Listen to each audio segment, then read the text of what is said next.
Yang pertama, ucapan terima kasih kepada Bapak Kepala, Bapak Ibu Guru, serta anak-anak sekalian yang telah memfasilitasi kami dari kepolisian untuk memberikan himbauan, untuk memberikan pembinaan, penyuluhan, baik itu masalah keselamatan berlalu lintas, juga masalah Kamtibmas, keamanan dan ketertiban masyarakat. Ada dua hal yang akan saya sampaikan di sini. Yang pertama, saya katakan tadi mengenai keselamatan berlalu lintas. Mungkin ada di sekalian sebelumnya pernah mengikuti sosialisasi mengenai operasi Patu, di mana dalam operasi Patu tersebut berdasarkan evaluasi hasilnya cukup menggembirakan. Dari jumlah pelanggaran lalu lintas memang meningkat yang ditindak, tetapi angka kecelakaan lalu lintas menurun dari 96 kejadian menjadi 75 kejadian, berarti menurun hampir 30%. Kemudian orang meninggal dunia akibat kecelakaan juga menurun. Yang sebelumnya ada 64 orang meninggal dunia selama operasi, hanya di tahun 2019 ini ada ya. Mudah-mudahan ke depan dengan kita banyak sosialisasi, kita banyak memberikan himbauan mengenai keselamatan berlalu lintas ini, ke depannya angka pelanggaran, angka kecelakaan termasuk orang meninggal dunia akibat kecelakaan akan lebih menurun lagi. Tepuk tangan untuk kita semua.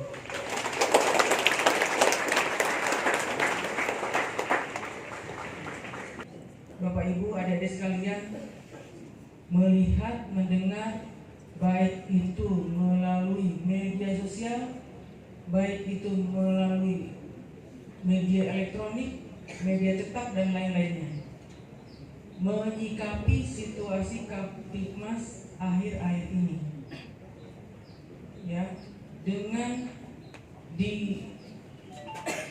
digolkannya di DPR tentang rencana undang-undang mengenai KPK, kemudian pembahasan mengenai undang-undang KUHP dan lain sebagainya. Kalau nggak salah ada 8 undang-undang yang disahkan atau masih dalam perencanaan di DPR, dan 3 undang-undang yang sudah disahkan. Dengan hal tersebut menimbulkan ada hal-hal yang memang menjadi perhatian kita.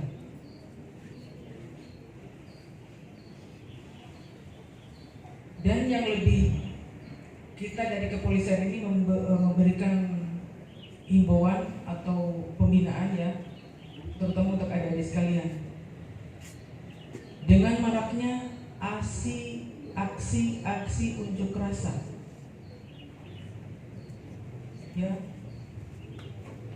perlu adik-adik ketahui. Saya di sini membawa atau akan saya bacakan tentang peraturannya, undang-undangnya. Bagaimana sih cara kita menyampaikan pendapat di muka umum?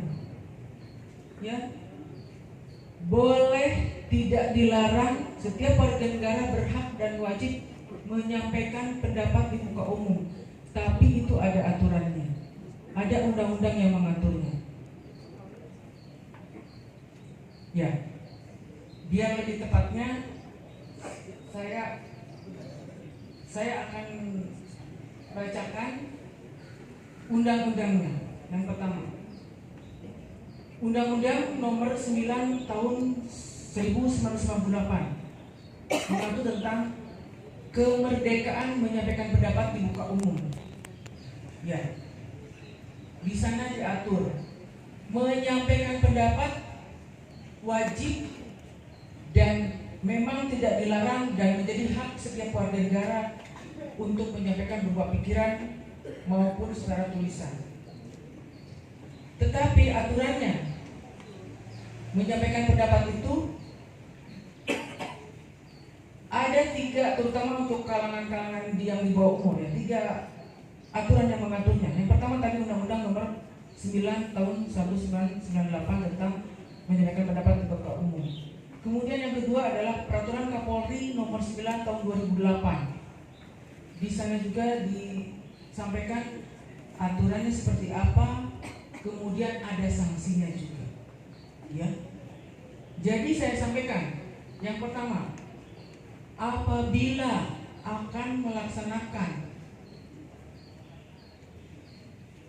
penyampaian baik berupa tulisan, baik berupa lisan di muka umum, itu ada aturannya mengenai waktunya.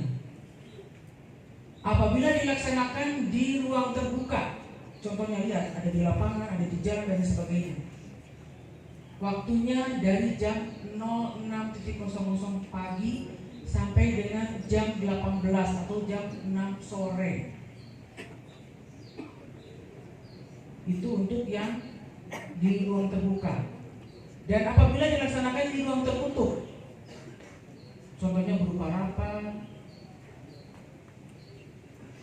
itu aturannya dari jam 06 pagi sampai dengan jam 22 atau jam 10 malam. Itu waktunya. Kemudian untuk aturan berikutnya, tadi pasal 6 ya, kemudian pasal 7-nya di Perkap atau Peraturan Kapolri. Apabila akan melaksanakan penyampaian aspirasi atau pendapat di muka umum itu harus memberikan secara tertulis pemberitahuan kepada Kepolisian Negara Republik Indonesia. Contohnya kalau tingkat kota kabupaten berarti ke Polres, kalau kota Bandung berarti Polrestabes. Tapi kalau untuk tingkat provinsi berarti harus ke Polda. Itu pemberitahuannya, bukan surat izin, tapi pemberitahuan secara tertulis bahwa akan dilaksanakan kegiatan. Karena yang namanya penyampaian pendapat itu ada beberapa ya.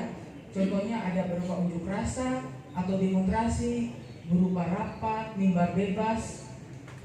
Itu sesuai dengan undang-undangnya. Waktunya 3 hari sebelum dilaksanakan. Jadi pemberitahuan kepada kepolisian 3 hari sebelum dilaksanakan atau 3 kali 24 jam. Kemudian berikutnya adalah larangannya. Apa sih yang menjadi larangan saat melaksanakan penyampaian pendapat? Yang salah satunya adalah yang sering dilaksanakan adalah unjuk rasa atau demonstrasi. Ya, di situ dikatakan bahwa cara-cara yang dilarang ketika menyampaikan pendapat di muka umum pada prinsipnya yang melakukan aksi antara lain melakukan pengerusakan. Ada nggak yang dilaksanakan seperti itu? Abang. Waktu unjuk rasa, pengerusakan, pembakaran, meledakkan benda atau bangunan, membawa benda-benda yang membahayakan serta melakukan provokasi untuk melakukan tindakan kejahatan, kekerasan atau berupa ujaran kebencian. Itu di undang-undang ada seperti itu. Ya. Apalagi untuk anak-anak yang di bawah umur. Ini ada Undang-Undang Nomor 23 Tahun 2002 tentang perlindungan anak. Jadi anak-anak dilarang terlibat dalam unjuk rasa. Berarti belajar boleh nggak? Boleh nggak? Ini lihat, anak-anak dilarang terlibat unjuk rasa, boleh nggak? Berarti pendengarannya. Mungkin silakan baca di Undang-Undang Nomor 23 Tahun 2002 bahwa tidak boleh alias dilarang untuk melakukan unjuk rasa. Ada yang unjuk rasa di sini nggak? Saya yakin tadi Pak Kepala sudah mencari sampai di Gunung Sate, Pak Kepala ya. Saking sayangnya sama anak-anak. Ya. Tepuk tangan dulu untuk Pak Kepala. Bapak Ibu Guru.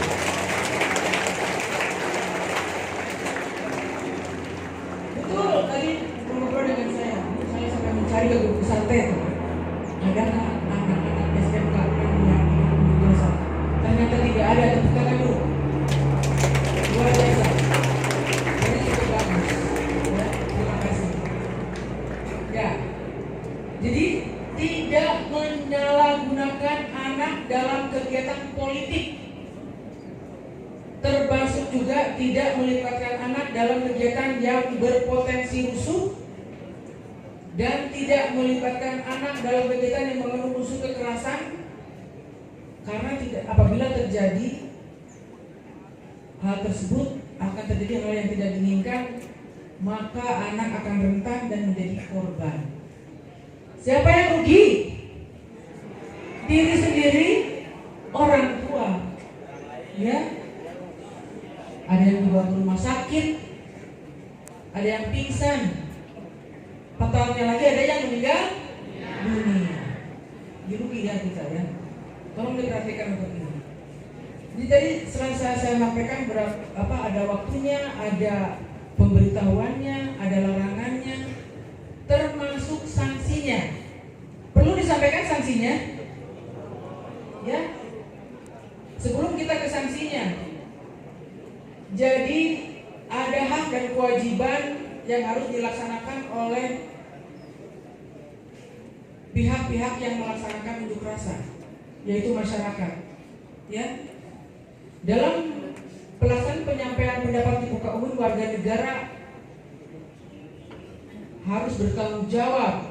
Pertama, menghormati tentang hak-hak dan kebebasan orang lain. Kedua, menghormati aturan-aturan moral yang diakui umum. Kalau merusak, membakar itu moralnya bagus atau tidak? Berarti mengganggu ketertiban umum, termasuk menjaga atau menutup fasilitas jalan. Orang nggak bisa lewat gara-gara unjuk rasa. Ya. Ketiga, mentaati hukum dan ketentuan peraturan perundang-undangan, sudah jelas. Ya. Keempat, menjaga dan menghormati keamanan dan ketertiban umum. Kemudian yang kelima, menjaga keutuhan, persatuan dan kesatuan bangsa. Itu yang paling utama. Apa? NKRI harga? Oke. Nah seperti itu. Ini undang-undang, bukan polisi yang berbicara. Di undang-undangnya. Nanti dibaca ya. Undang-undang nomor 9 tahun 1998 tentang menyampaikan pendapat di muka umum. Kemudian yang berikutnya,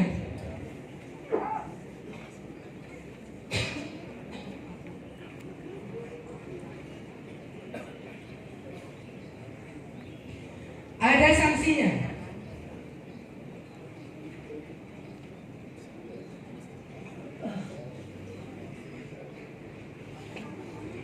Barang siapa dengan kekerasan atau ancaman kekerasan menghalang-halangi hak warga negara untuk menyampaikan pendapat di muka umum, ini juga ada ancaman pidananya.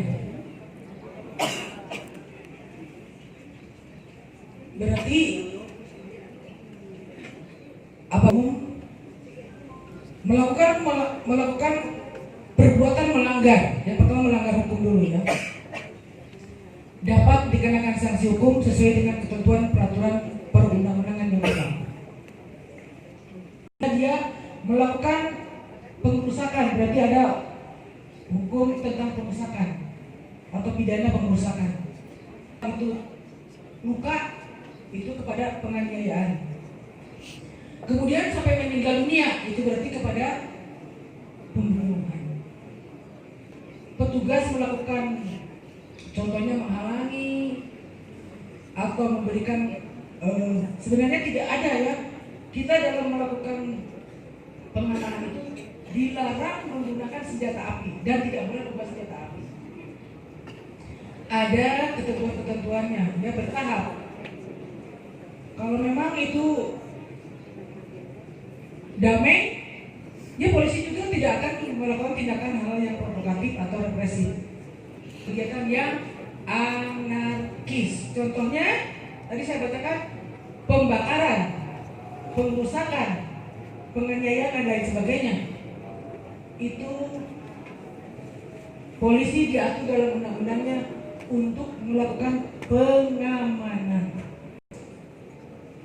Ketentuan-ketentuan ini bukan kata polisi, bukan kata tapi berdasarkan undang-undang yang mengatur. Tadi saya katakan Undang-Undang nomor 9, 98, Peraturan Kapolri nomor 9 2008 dan Undang-Undang nomor 23 tahun 2002 tentang perlindungan anak.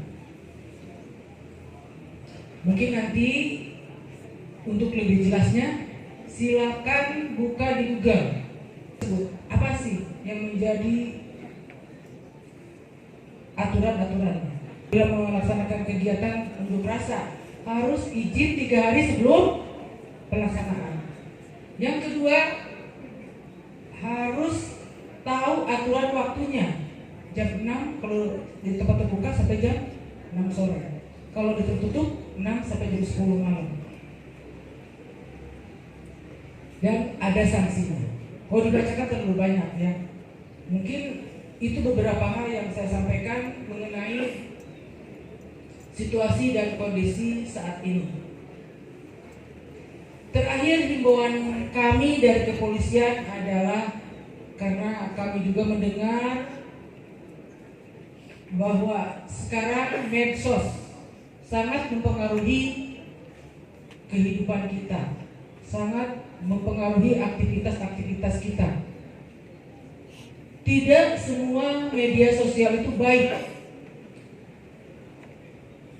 Ada yang bersifat provokasi, ada yang bersifat hoax, ya. Bijak menyikapi hal itu. Salah satunya ada Instagram, tadi saya bicara dengan Pak Kepala, Instagram mengenai pelajar, Pak. Siapa yang sudah buka? Siapa yang ikut jadi pengikutnya? Instagram pelajar Bandung. Yang ketawa-ketawa berarti ikut di situ ya.